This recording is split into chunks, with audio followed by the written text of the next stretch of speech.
So we'll start again. Good afternoon. Good afternoon. Today's lecture is on the rights and ethics of war. You might remember last time we talked about humanitarian intervention. And I just want to remind you that this is by no means the last time we're talking about this subject. This is the historical introduction to it. Next week, you're going to start reading Samantha Powers on genocide, which is all about the question of what justifies not the right to intervene, but the obligation, the responsibility to intervene as a category. And Samantha Power is now President Obama's advisor on these subjects, so this book has actual real policy implications. And when we talk about the Armenian genocide, you'll see that in that context, the question of intervention came up. So I just want to be clear that the lecture last time was the first of a series of lectures and is a set of questions that we're going to be dealing with, political questions that we'll be dealing with throughout the course. Today, we turn from political questions to judicial questions, questions having to do with law and with international law in particular. So I wanted to begin, I had planned to begin by actually talking to you about sort of the default, sort of the absence of law, the right of the strongest. But I discovered that the very good selection in your reader and on BSpace by Stephen Ratner about what are war crimes just is unreadable. So I want to reverse my order a little bit. I'll come to what are war crimes in a moment, and I just want to tell you at the beginning what a war crime is and what I'm talking about, so you'll know, and we will get a readable version of this up on BSpace very soon. So, what are war crimes? War crimes are specifically violation of the laws of war, or also laws of international humanitarian law, that incur individual responsibility. That is to say, war crimes are actually committed by war criminals. So it is a version of international criminal jurisprudence.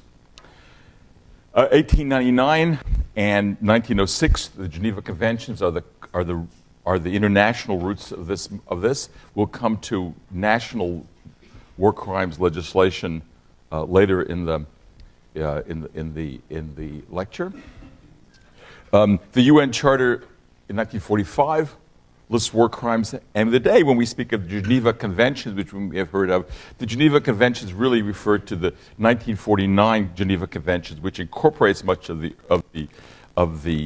earlier material and listed in a very specific way what constitutes breaches of law. For example, willful killing of the unarmed, that's to say of civilians or prisoners of war, torture, inhuman treatment, extensive destruction of property or the appropriation of property beyond military necessity. That is to say, theft, if it were in a civilian situation, which is still theft in a military situation unless it's absolutely militarily necessary. Depriving prisoners of war of needed sustenance, and depriving prisoners of war and protected civilians of some sort of a fair trial, even if it's a fair trial under martial law, which is the Guantanamo problem that this country faces now, but which was set out very clearly in the Geneva Convention, which we signed. In 1977, there was an additional protocol to these Geneva Conventions, which again emphasized the rights of civilians. Making civilians in undefended localities the object of attack was declared illegal. That is to say, a commander who attacks what is known to be a civilian congregation with no military significance is guilty of a war crime, not just dealing with treating individual civilians badly in a particular situation. Population transfers and cultural crimes as well. Attacks on historical monuments, attacks on temples and churches, and so forth. So the law we're talking about starts in the late 19th century. In some sense, it's an outgrowth of the movement that began with the Red Cross and its precepts for the treatment of prisoners, was expanded to deal with land law with law of the sea, was then expanded into the UN Charter, then the Geneva Convention, and then the protocols of the Geneva Convention. And then furthermore, so that's what we mean then by these international laws of war. Now, the jurists who deal with these issues hold that even if a crime is not specifically prohibited by one of these rules, there is also something called the customary rules of war, or the customs of war, which govern those things which aren't specifically mentioned. So wanton destruction of cities could fall under these sorts of things, but even if it's not particularly mentioned, attacks on undefended populations. Then there's a recent list, the International Criminal Court, which we are not a signatory to, has listed 26 specific violations of criminal law, international criminal law. So what I'm suggesting to you is that there's a large and overlapping jurisprudence on these issues. Now, civil wars, which are a major sort of war these days, are a big problem. In the 1977 Geneva Convention, there's a new protocol, so-called Protocol 3, and this new protocol tries to list crimes in guerrilla warfare and irregular warfare that's the same as irregular warfare. But since the chains of command are not clear, it's much harder to pin criminal liability on particular sorts of people. So that's thought by jurists to not be a very effective document. So what has in fact happened in criminal law of late is that individual criminal courts for particular purposes, like the International Criminal Court for the former Yugoslavia, the International Criminal Court for Rwanda, we'll be dealing with more of these courts later on, specify how they believe the particular actions of the people they're charging fit under these general customary,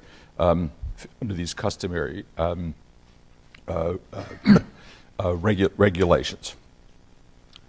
There's still a big problem. We'll come back with this, how we deal with terrorists who aren't either guerrilla fighters or uniform fighters, but a whole other category of people, and there's much debate the extent to which these should be dealt with, or actions against them should be dealt with under criminal law. So what I've described to you then is a large body of jurisprudence. It has actual effect in the world, in the sense that we have these trials by real people who are being charged. It's actually part of world politics today. Gaddafi has been charged with these crimes. It makes a difference in how he acts. And it applies clearly to wars between belligerents.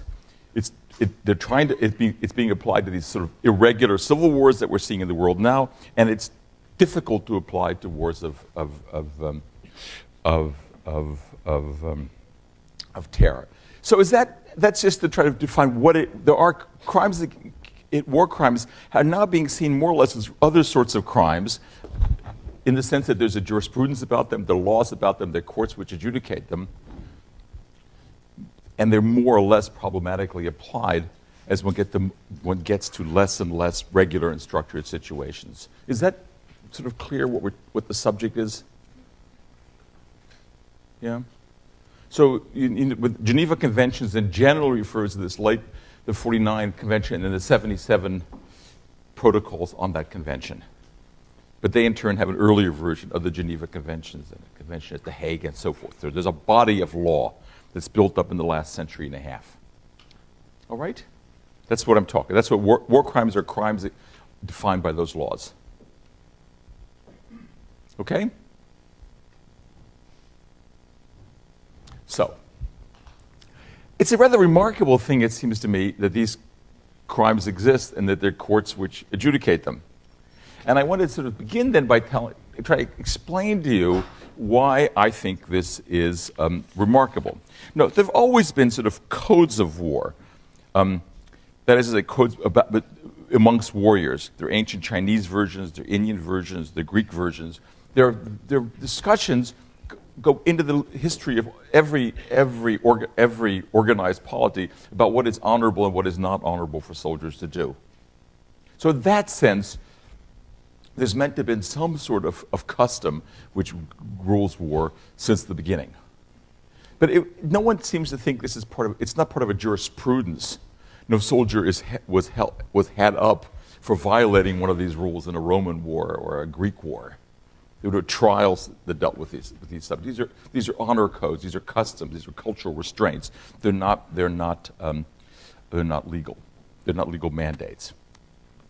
What is novel in war, in this jurisprudence, is the emphasis on civilians in the modern era. That doesn't exist in these ancient traditions.